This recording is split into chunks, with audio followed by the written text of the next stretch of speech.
Have you ever had a conversation with a friend and come to realize you remember cultural events totally differently?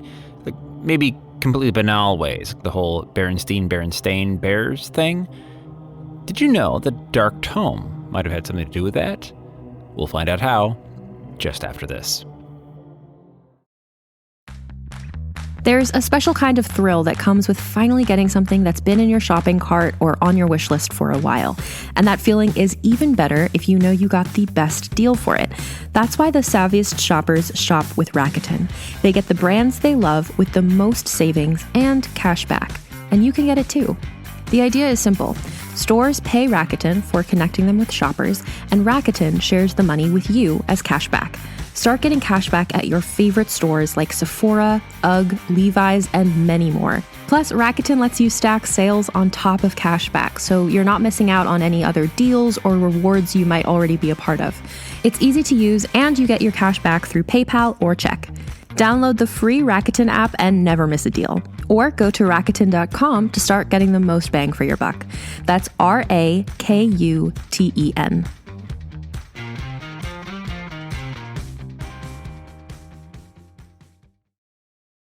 Greetings, adventurers.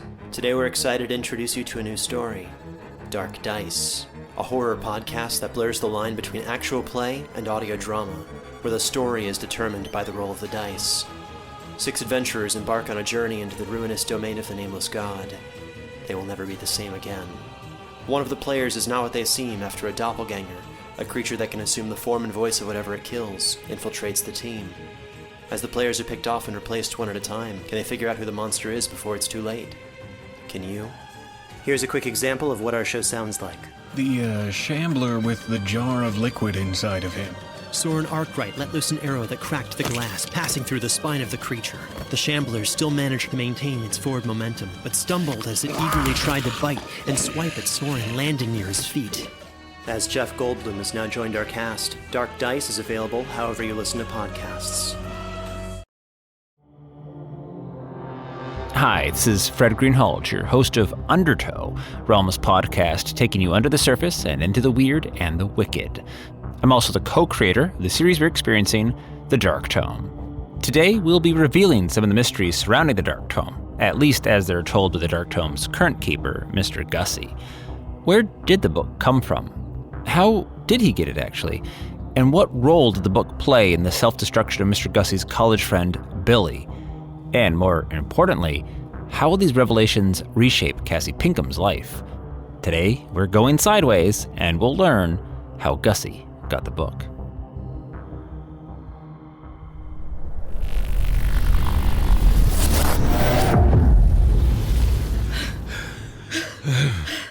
We're here.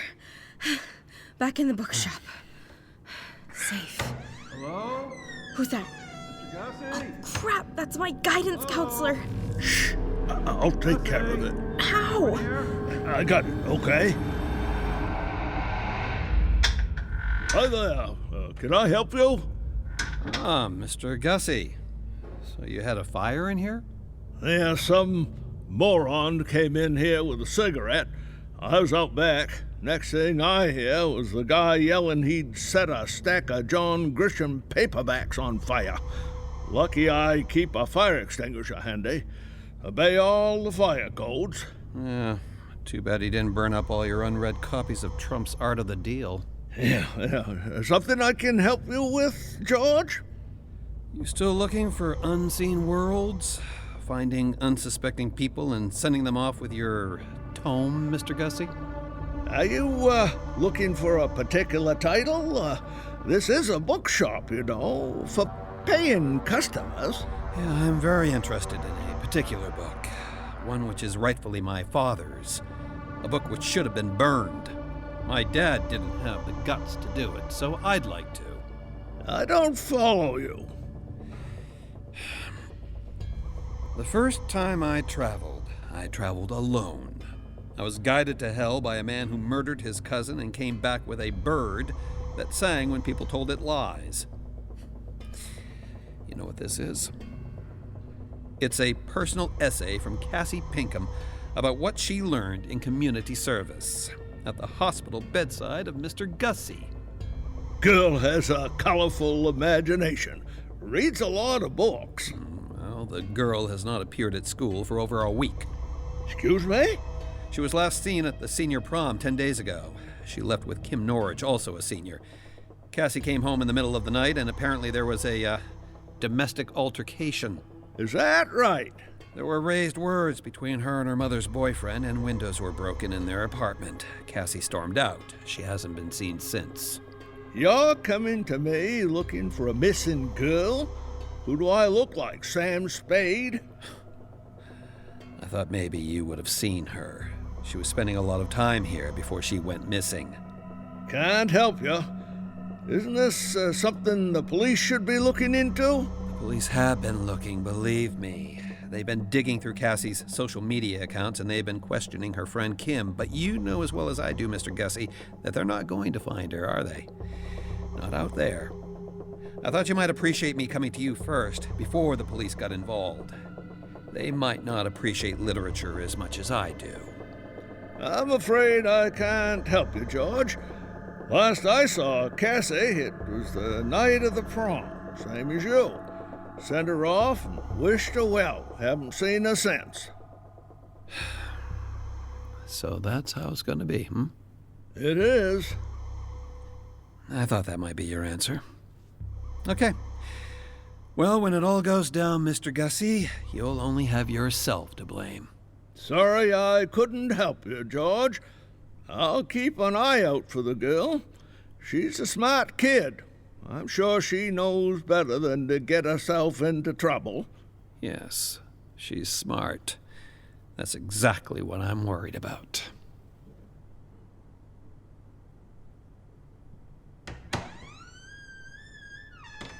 The coast is clear, Cassie. Thank you. Thank you, Mr. Gussy. Quiet now. We're getting you downstairs. Up here ain't safe anymore. Did he say 10 days? I've been missing for 10 days? You heard him right. Last time, when I came back from the prom, it was Saturday instead of Friday. But now... Mr. Gussy, what's going on? Remember our conversation about going sideways? Well, looks like we veered real sideways this time. 10 days? Cassie, you just heard we're in a red-hot pile of trouble right now, but before we go any further, I think I better fill you in. I think it's time to tell you how I came across the Dark Tome. I'm listening. You better take a seat. Your guidance counselor, George, his pa was named Billy. Billy and me, well, we were roommates back in university. Would have been 1972. At first, we didn't take to each other too well. Billy, he liked to stay out late and party. Would have come into our dorm room smelling like the moppings of a dive bar. Me, I'd be asleep early, usually falling asleep with my nose in a book. I grew up with poor, honest folk. I was the first in my family to go to college, and I didn't want to waste my opportunity by swilling down to the bottom of a bottle. Besides, I had other extracurricular interests. Demons, portals, other worlds? Yeah, that sort of thing you want to attempt with a clear head. Billy and me, we didn't get along. Not at first. But then something changed? It's funny, really, how you can go from wanting to wring someone's neck to having them become one of your true buddies. We each had to get one step closer to each other's worlds. I never showed him what I was really tinkering with outside of my schoolwork. Uh-huh. You see, Cassie, I had a beat-up copy of De Wormus Mysterious, missing a bunch of pages, all faded and torn, something I got at a yard sale. but I was sure I could get it to open me a portal. I went through about 1,000 candles and incense sticks and cornmeal and chalk outlines, even plenty of chicken blood, but nothing. Not till one night, when Billy walked in on one of my little experiments. All right, I've drawn out the symbols. I think that's what the book says, minus the corner that was torn out. I just need to pour out the blood, and then we'll be ready to... Ah, crud. I forgot to get any. Might have to nick myself in there. Ugh. I've been searching for a heart of gold. I'm getting old. Whoa! What the hell are you doing? Get away from my gate! Gussy? Gussy, man, are you smoking pot or what? What is that? Like I said, it's a gate. And I've been working on it all night. That is crazy, Hey, dude! What did I say? Be careful. It took me hours to make this. Gussy, my man, you need to relax a little. Get out once in a while, you know. You want a slug? I don't. I am happy right the way I am. Hey, what happened to your hand? Huh? Oh, I climbed over a fence on the way back because we were over in the girls' dorm, and the campus police showed up, and so we grabbed the booze, and we bolted over the fence, and I guess I caught my hand going down. Can you just hold your palm over there and squeeze out a drop of blood? A drop of what? Oh, jeez, just help me out here, Billy. You're one weird dude, Gussy. You really want me to squeeze out blood onto your symbol? Yeah. Okay, sure. Sure. Why not? I'll do it if you take a haul of whiskey. So, deal? Yeah, sure. Ow! Nice. Oh. Okay. Okay, your turn. Yeah, okay. I'm gonna need some of that after wait, what? I'm holding my hand over what? Right there. Let me just fix the symbol on the cornstarch. It's just a little... Oh, yes! It's working! It's what? Oh. Look at that cornstarch. It's glowing red like fire. It's like it showed in the book. Now, now it's the words. Aperi spirituum ad portum. It's beautiful. I can see through now. That gate, it's open in the floor. It's a different world. It's all red, like, it's like Mars, except, it's more orange, kind of. No. This isn't the surface of a planet, is it? Look, there's a roof. You can see shadows there. It's glowing along the surface. You can almost see people moving. I hear music. It's so good.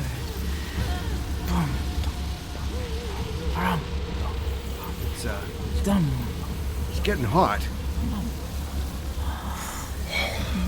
Very hot. Gosh, it's smoking. Oh, damn it, the book! It's catching fire! I can hear them. They're speaking to me. There's a voice there speaking to me. Do you hear it? Do you hear it, What, Gussy? Billy? What? I said, do you hear it, Billy, Gussy? quick, go out into the hall and grab that fire extinguisher. A fire. What? It's burning up the floor. I can hear them. They're singing to me, calling out. Damn it, to Billy! me. Water! I need water! God, give me that whiskey bottle! Beautiful. Oh. It's too unstable. I must have messed up that pattern on the western edge there. Are you gonna do that again? I can't. Look at what happened to my book. Oh, we'll get you another. Okay. You're gonna get me another, Billy. Right. Where you gonna find another magical book, Billy? Well, where'd you find that one? A yard sale. Yard sale? Well, there you go. We'll go yard sailing tomorrow. How does that sound? We? I like my parties, Gussie. Don't get me wrong, but that was the real deal. Wherever that was, I want to go back. So that was the start of me and Billy being running mates.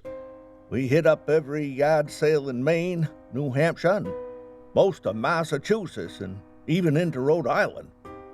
Always looking for a book that was half as powerful as my De Wormus Mysterious. We never did find any books, but we got to be good friends. Despite being a little different on the outside, we had a lot in common. His dad was an engineer and wanted him to be one too. But he wanted to be a painter instead.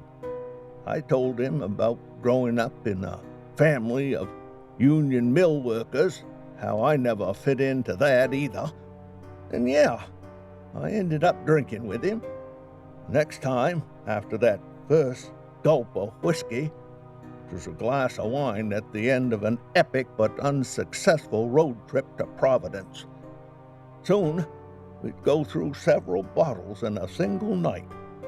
I could barely keep passing grades in my classes. Nothing was as important as the hunt for another magic book. That is, not until Olivia. Olivia. She was your wife? Eventually. I told you about my trouble finding a girlfriend in high school, and that was true enough. It wasn't much easier in college. I was too much in my own world, the world of all these books, you know. But sometimes you can be in your own world, and people can enter your orbit. I was in the library studying late for exams. By that point, I was down to one test away from passing or flunking out. And the truth of it finally gripped me.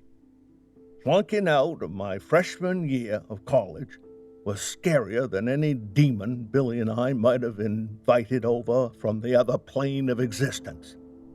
Ironically, it was my philosophy course I was about to fail out of, not because I didn't know the material. Jeez, Billy and I would get a bottle of wine open and talk about Descartes till dawn if we had the inkling.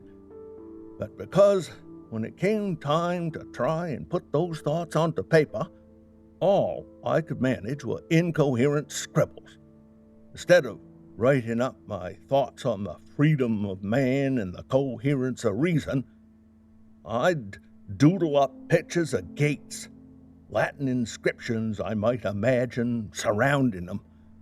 I thought if maybe I could sober up, hide up in the library, I could get something that looked like a senior essay written down.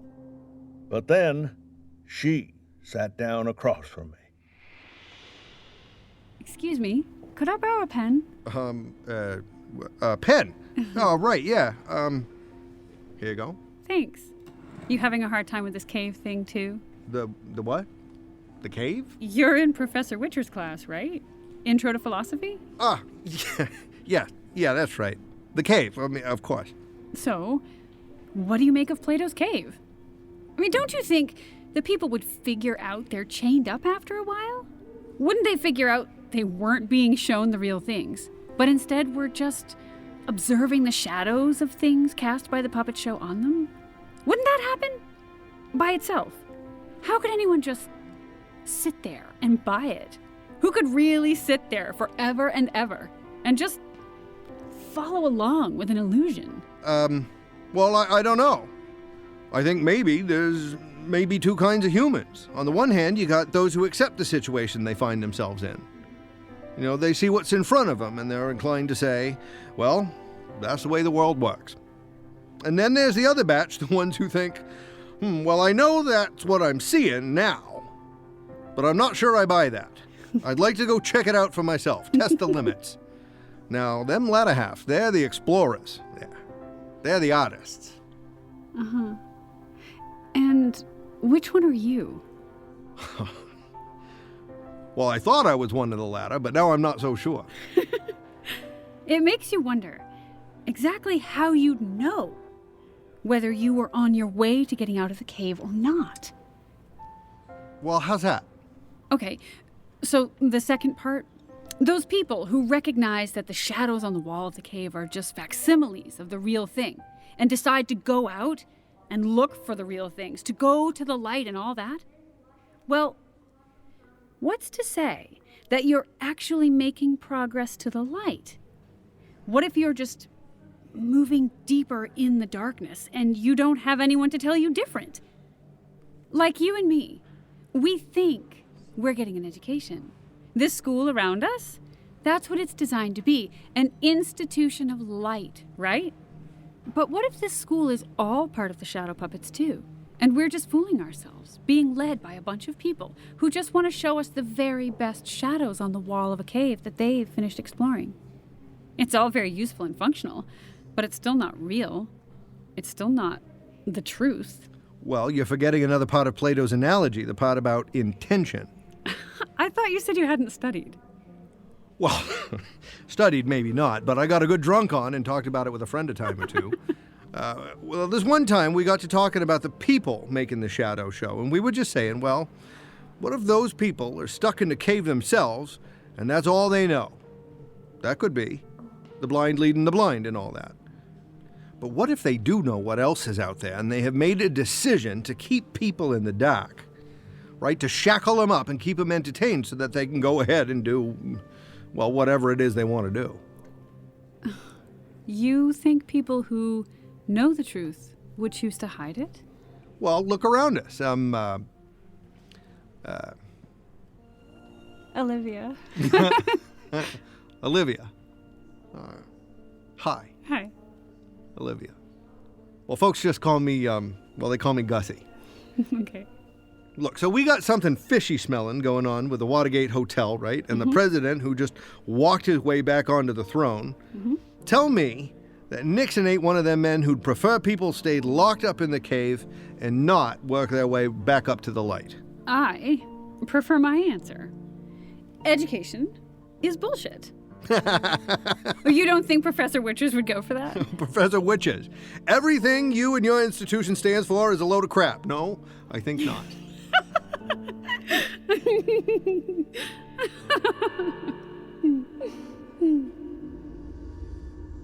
Her laughter was honey.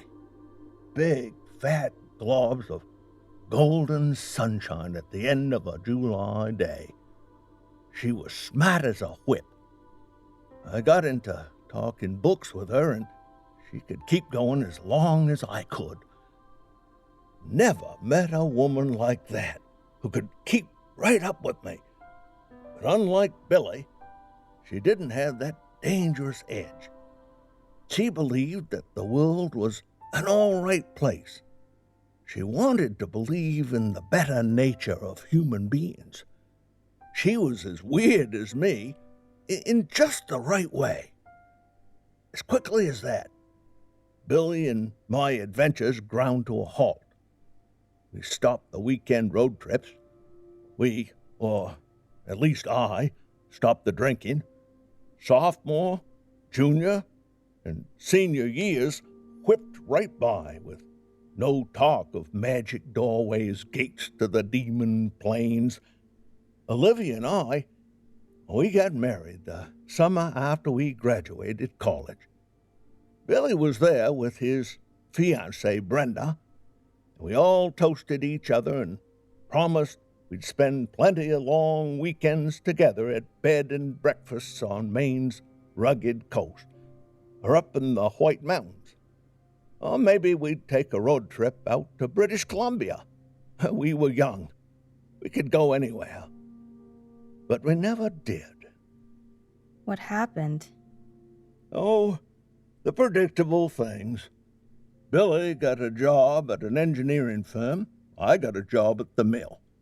Olivia and I had a nice small house and a baby boy on the way. life was just about as pluck as you could want it to be. Except that one night I came home from work to find that Billy's wife, Brenda, had left a message for me.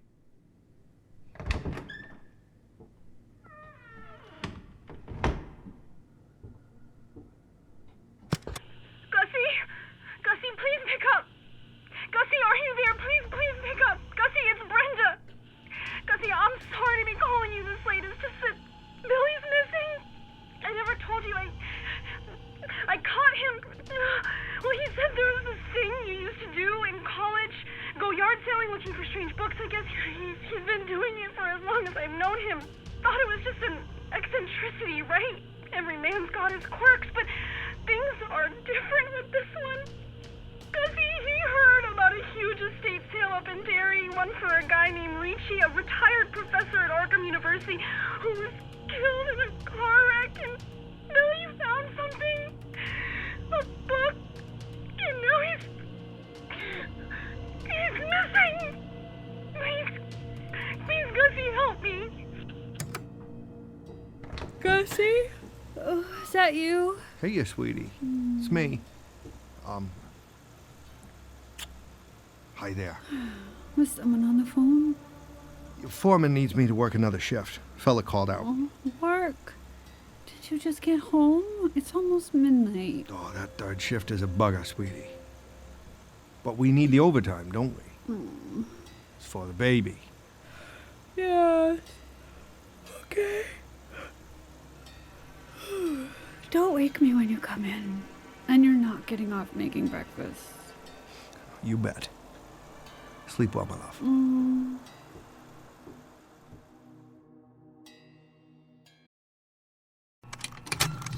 Contained herein are the heresies of Radolf Burntwine, erstwhile monk turned traveling medical investigator.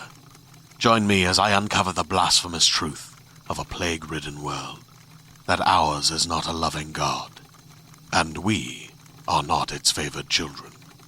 The heresies of Radolf Burntwine, coming January 2nd, wherever podcasts are available. I barreled out of there and off to Billy's office, a place I figured he was most likely to be tinkering with whatever book he found. I assumed he wouldn't dare to do it at home and get Brenda involved, and I was right. He had an office to himself, and after hours, it was a perfect place to experiment with opening gates. I felt just like those Watergate criminals breaking in through a locked window after dark.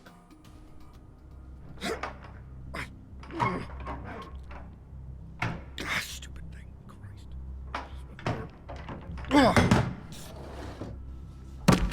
Ow!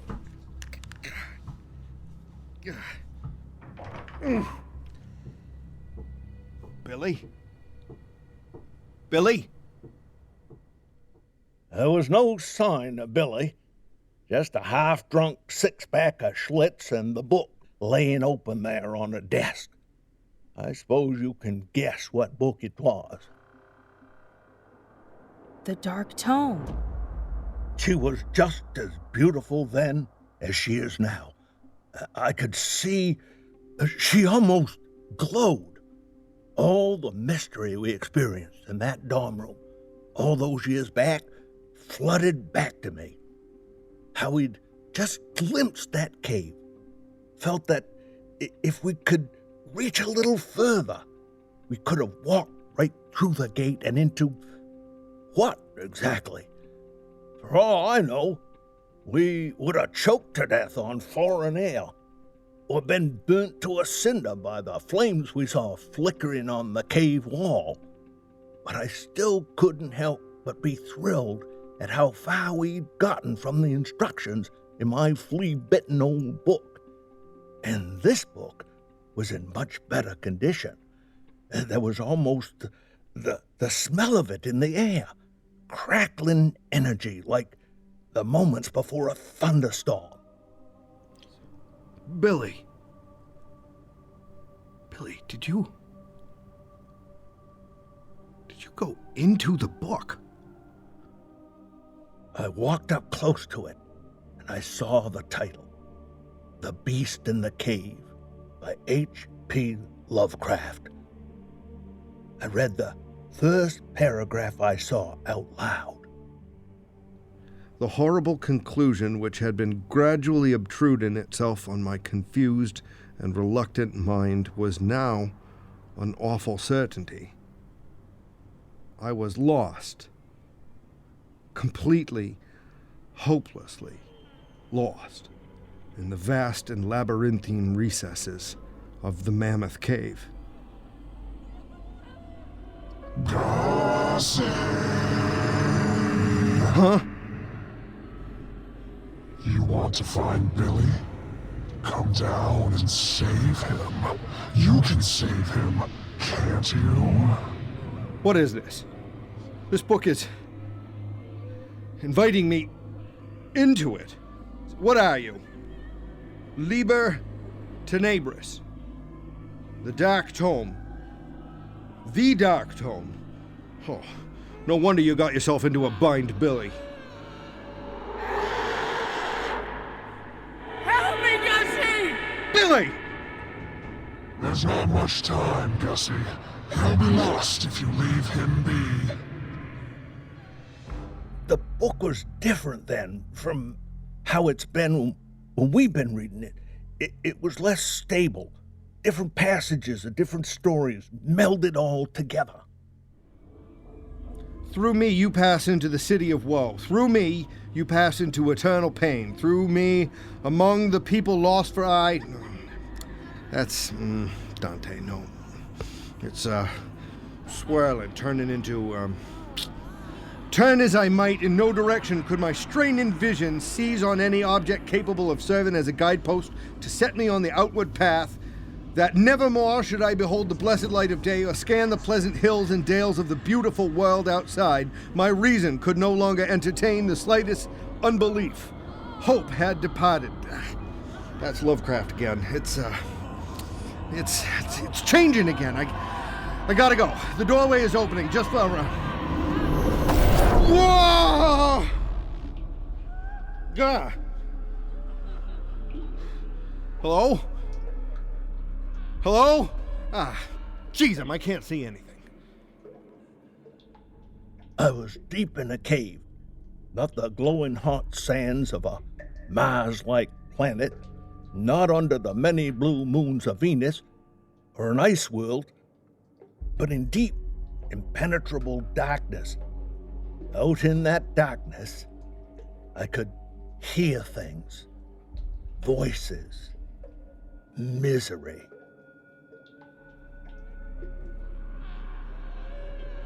Hello? Hello? Hey! Hey, Billy! Whoa! Okay, that's... All right, that's the wall there. That's the wall there. I'm just gonna run my hand along it and take it easy, one step in front of the other. Those voices are coming from down there. And now that my eyes had adjusted a little, I could just make out a faint glow down a long passageway. Oh yes, it went down all right.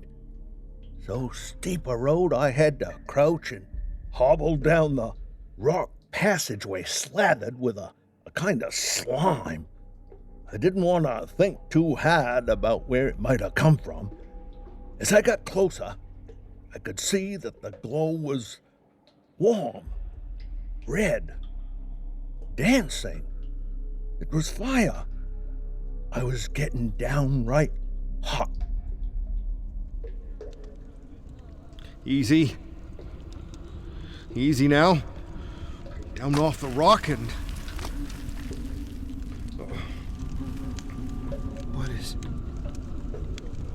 What is this? I finished descending the steep shaft, and there, spread out before me, was a massive cavern with a whole universe of people sprawled on the floor, chained up, pale as moonstones, their eyes dilated to full and fixed on a shadow show on the opposite wall.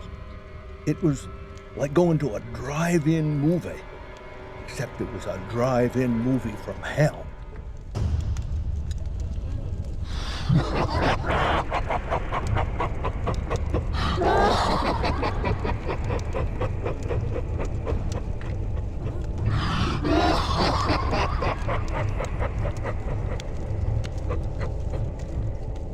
I looked amongst the crowd for Billy. I was certain I'd find him down there, enslaved by that demon thing. I didn't know how I was going to go about rescuing him, but I knew I had to do it. But no. No? No what? Billy wasn't among the crowd, staring at the dancing shapes on the wall. He was standing in front of the fire. He was conducting.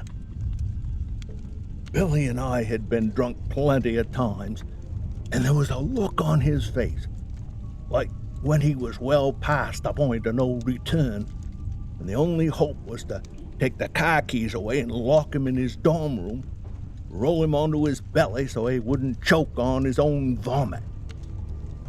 Well, he had that look on his face now. That mad look, the intoxicated. But it was more than that. Behind the madness was such a sense of joy. Joy because of the power he had. I stared at him. I don't know quite how long. Long enough so I was getting intoxicated too, swaying to the beat of the primal drums, entranced by the shadow show they were making on the wall. I was just getting to think about Olivia and our conversation about Plato's cave and whether there might be people with dark motivations who were in charge of the shadow show and what all that might mean. And it was about then that Billy looked up, and as his eyes locked with mine, I heard him speak, and I realized that my friend was not my friend any longer. Gussy, come down and join us. It's the show for the ages. What had I done that night so long ago when I opened up the portal and tempted Billy? What had slipped through and gotten into him? Or, more to my horror, was it not that something slipped into him, but part of him had slipped through into that cave and had always belonged there? Suddenly, these questions started to pound through my head. Why was he obsessed with chasing down old tomes? I never thought to ask. Me, I'm an explorer. I'm curious. If there are other worlds out there, I'd like to see them. I'm no Magellan. I'm not leaving my home and sailing a ship to unknown lands. But if I can get to distant lands from a book, then I'd like to go. But laying eyes on Billy, I realized for him it was different. He'd become entranced with something in this hellish place ever since he first witnessed it. And ever since that day, he'd longed to be back there. All this horror I saw before me, well, this was Billy's wish. What did you do? I came down to that part of hell to save Billy. That's what I decided to do. I'm not leaving here without you, Billy. Then you'll have to come and get me. Come on, friend. We have the most delicious drink you've ever imbibed. The most fabulous drug that never ends. The mind food of 1,000 twisted nights. Right here. Forever and ever and ever! Nope. I don't think so. I've thought through this one, Billy, and there's nothing down here for you. You can dance forever, but you know you aren't up in the light above. You're in the cave with them, too. You might not be laid back watching the show, but you're still in hell with them. And what a wonderful hell it is! Hey, you! All of you! Hey, all of you! Hey, everybody, wake up! You hear me? Wake up! This is a bad dream! I can bring you back to the light! Gussy, shut up!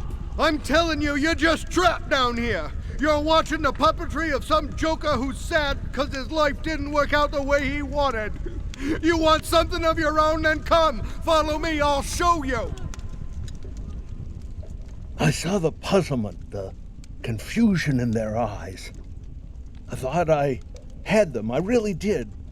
I was just formulating my next thought, trying to figure out how I was going to get their chains off, lead them up above, but then something happened. Start the drumming again! Start the drumming! Start the drum! Start drumming! Start the drumming again! Start the drumming again! Start the drumming again! What happened to the show? What happened to the show? Billy! Sing us a song, Billy! Sing us a song, Billy!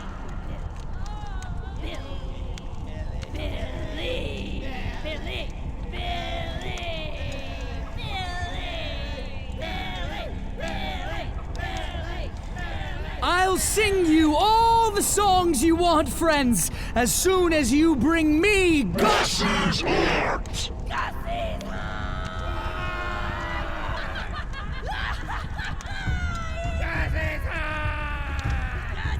Kill him!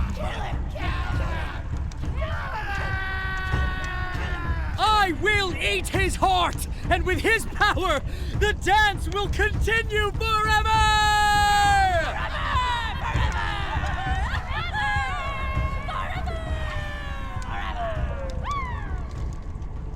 I ran. I ran as best I could up a slippery, sharp, dangerous, craggy slope. The slime got all over me. I struggled for foothold. I slashed my hands and scraped my legs. All the time, I could hear them behind me. I bet it tastes like sunrises! I'll figure it out with my fingers! I'll fight it out with my teeth!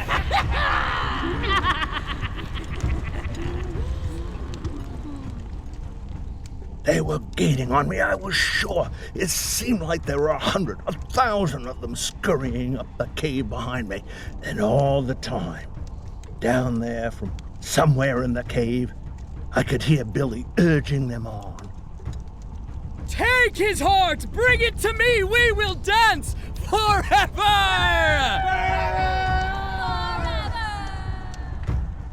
I scrambled up to where I had started, I thought, with the beating of the drums and the howling of the crowd just behind me like a fever dream threatening to bust my skull open. In front of me, I saw a wobbling, twisting shape. The door, I thought. I staggered towards it. And it wasn't a door. It was a woman from Billy's tribe, and she jumped in front of me. You're not going through!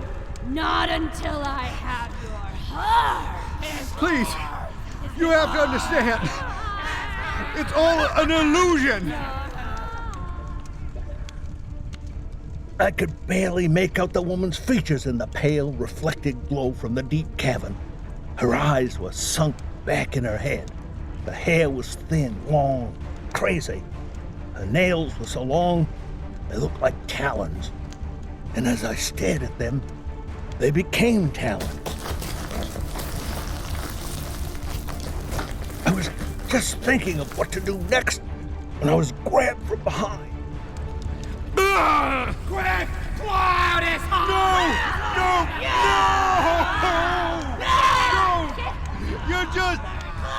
You're just an illusion!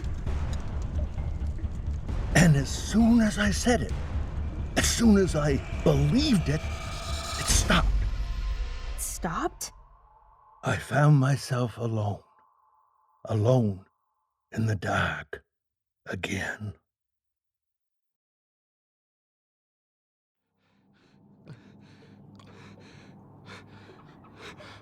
Billy? Billy? Billy? Billy!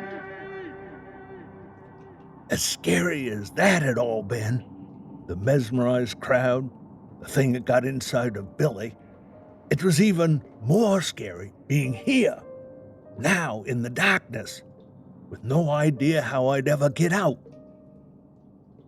I won't lie, I panicked.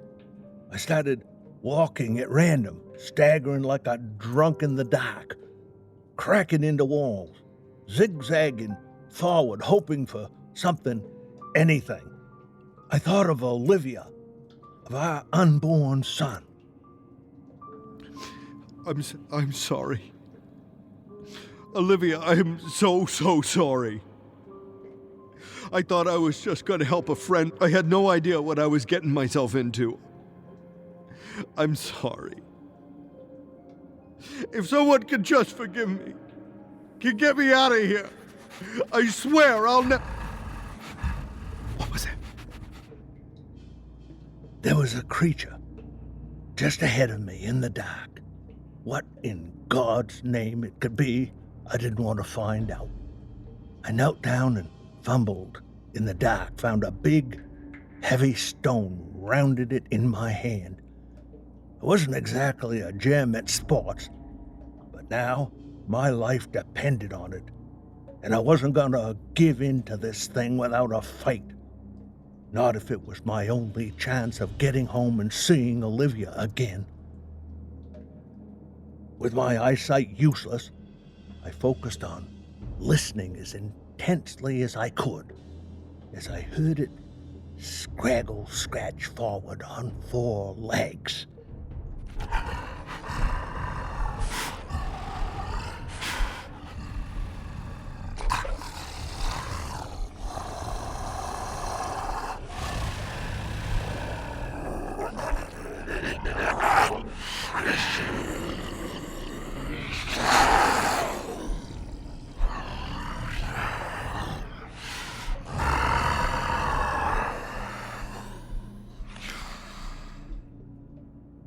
I held my breath. I had one shot, and I didn't want to make it too early. I sucked at Little League, but I still knew how to make a pitcher's stance, and I did. I lofted the rock and listened closely, waiting for the time to come.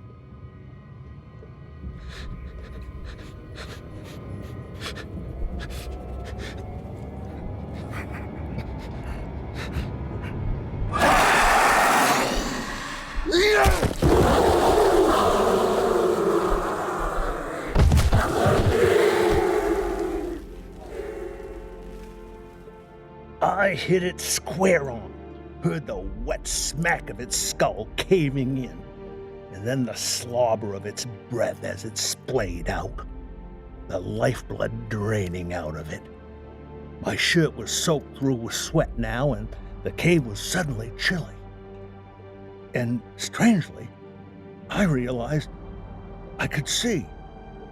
I spun around, wondering by what miracle there was light again, and I saw the Dark Tome lying before me on a pedestal, glowing. It did that for me too, when I took it to Nick's house.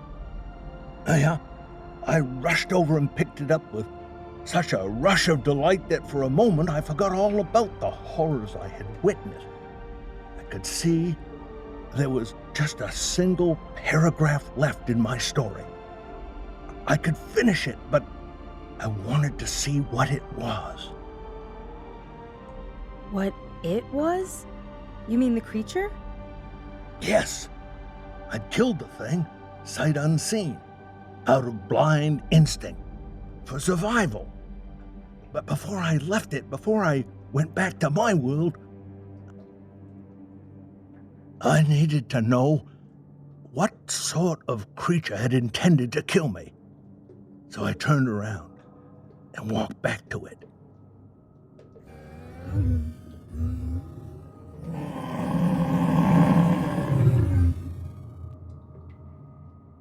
It wasn't quite dead yet. It was panting. Whoa, as it gasped up the last of its blood. And? And I could see it was a humanoid. Long, tangled hair on its back and legs. Black hair that accentuated how pale and fishy white the creature was. Its spine was twisted over, C-shaped, like it was designed to stand upright, but had contracted into this shambling, four-legged thing over time. Its hoarse breathing gave me shivers. But that wasn't the worst of it. It made one long, wasted gasp and rolled over to face me. Its face was a human face. Face I recognized. Billy's face. No. No, no. No, no, no, no, no, no, no. Billy! Billy! Billy!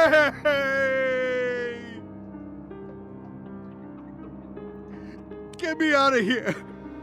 Get me out! Get me! Get me! Please! Take me anywhere but here! No! Oh! Oh, God! God! Billy! I didn't know what to do. My hands were wet with Billy's blood. My body was soaked with sweat and the slime of that horrible cave. What was the real Billy? The creature I'd slain? Or the monster who was delighting those awestruck masses? Or perhaps he was both. I went home. What am I gonna say? What am I gonna tell her? How can I? And now the latest news from Vietnam, where President Nixon defends the latest marine operation just outside of Ho Chi Minh City. An operation that has led to tens of thousands of... What? President Nixon? Vietnam? We're out of Vietnam. This must have been history. Documentary report. It's old news. It's not. Got to go home. Go home.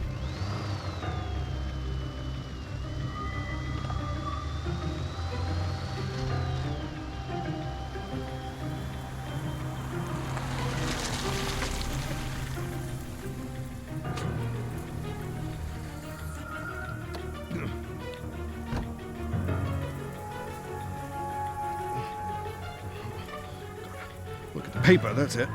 There's it. God, there he is again. President Nixon. Vietnam. Vietnam is over. Olivia! Hey, Olivia, sweetie! Something crazy is happening. Have you seen the paper? People think we're still in Vietnam. Hey, Olivia? Olivia, sweetie! Taking a shower? What are these? Hydrocodone. Who? Since when? Olivia, what the hell is going on here? God, who's been drinking whiskey?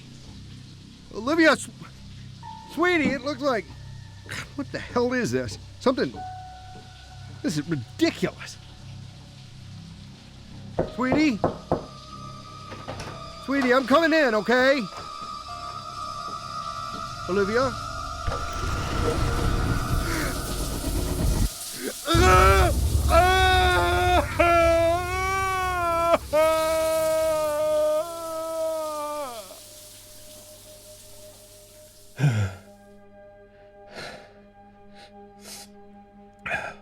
Mr. Gussy? Mr. Gussy? She was hanging there from the shower rod. Her face was all purple. Her honey blonde hair was matted to her head like a bob. Her pregnant belly hung there as well. She was a lot further along than she had been when I left. It was too late for anyone to save him. My boy. It was too late for all of us. Oh my God. You went sideways. It took me a real long time to figure out that's what happened, but yeah, sideways or straight down to hell, depending on how you look at it. I made up my mind to burn the book. I drove back to Billy's office.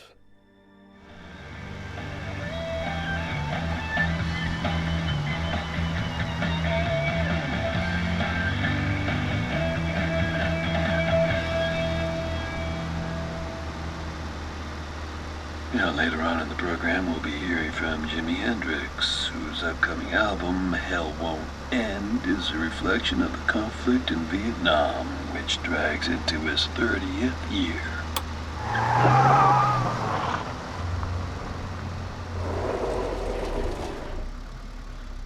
I'll destroy it and the whole damn building.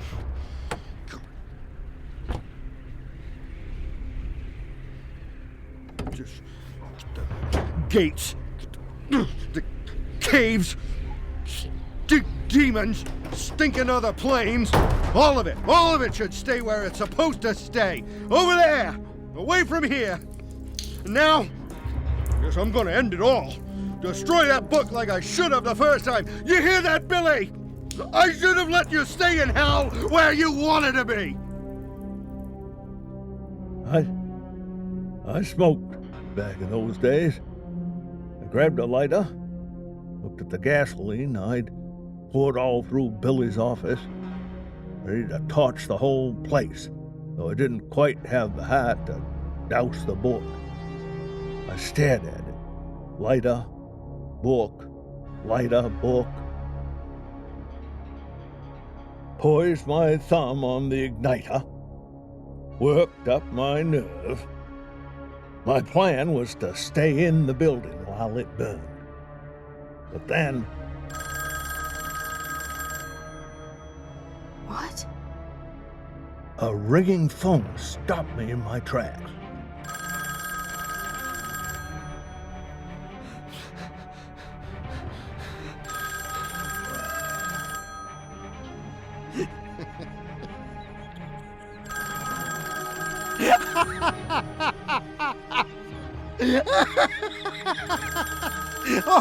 All right.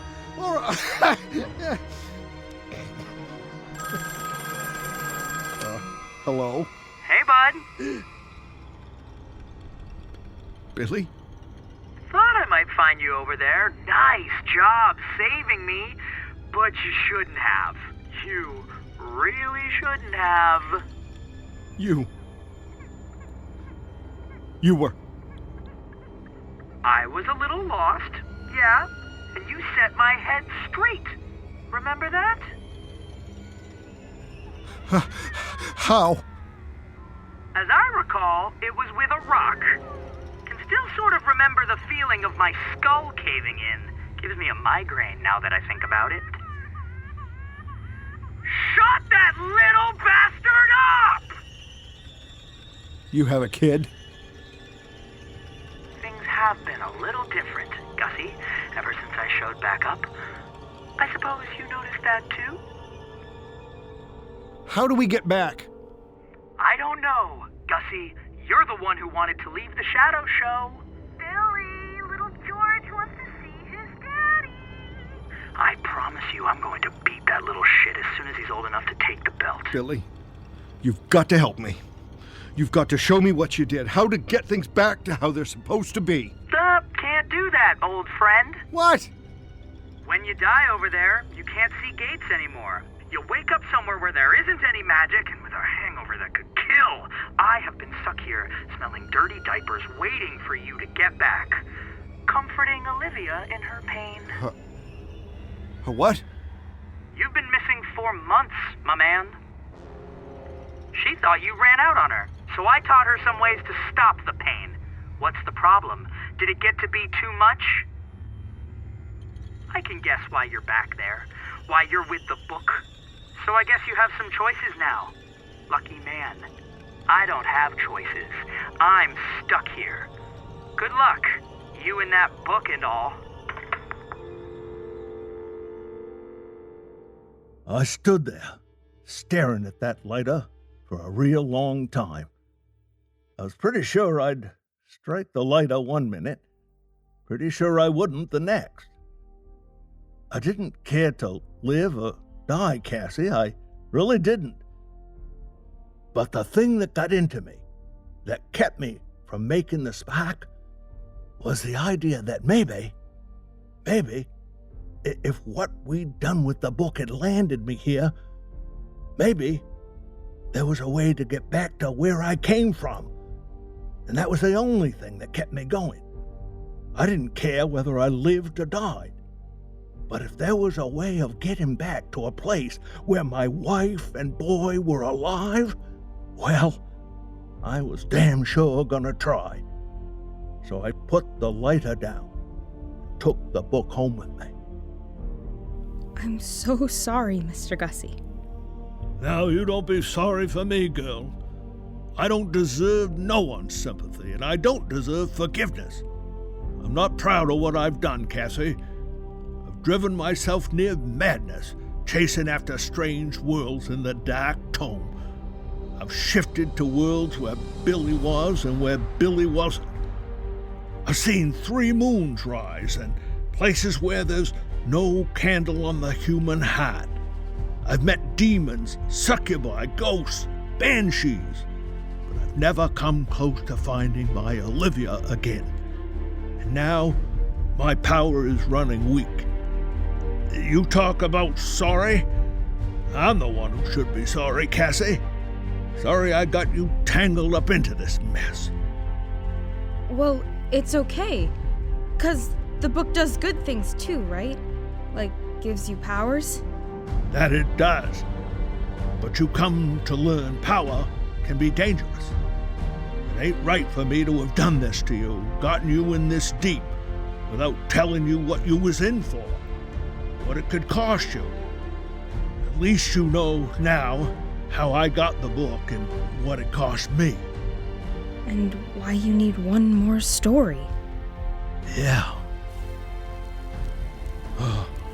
It's glowing. The book was here.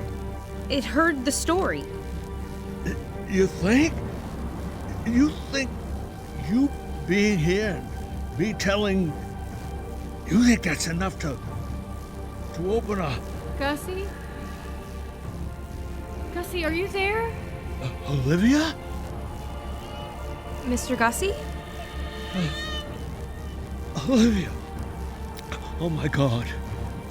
Olivia! Mr. Gussy, I didn't hear anything. Olivia! Mr. Gussy? Mr. Gussie? Mr. Gussie! I've got the police with me. We have a search warrant. We have probable cause to believe you're endangering a minor. Oh crap. No choice, but... Mom. Gee. I'll have to catch you next time. We're coming in! Here goes!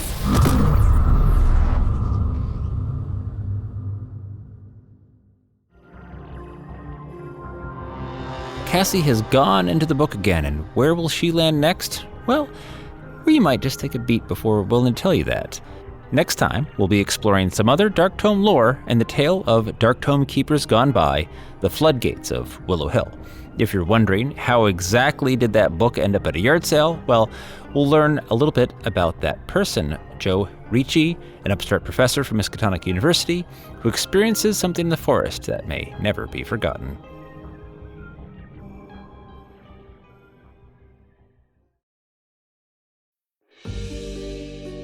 There's something weird going on with influencers right now. I'm a little freaked out. They just get everything they want. Everything's a little too perfect. Their smiles are a little too straight.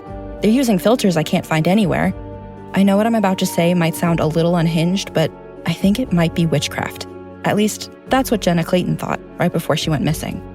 We're excited to introduce a new show from Realm, If I Go Missing, The Witches Did It, starring Oscar-nominated actress Gabourey Sidibe. When a Black writer goes missing, a white podcast host with a savior complex takes up the cause of finding her and collides with a coven of influencers she suspects are responsible. This show is a little bit of The Craft meets Mean Girls meets Get Out. Learn more about If I Go Missing, The Witches Did It at realm.fm, and be sure to listen and subscribe wherever you get your podcasts.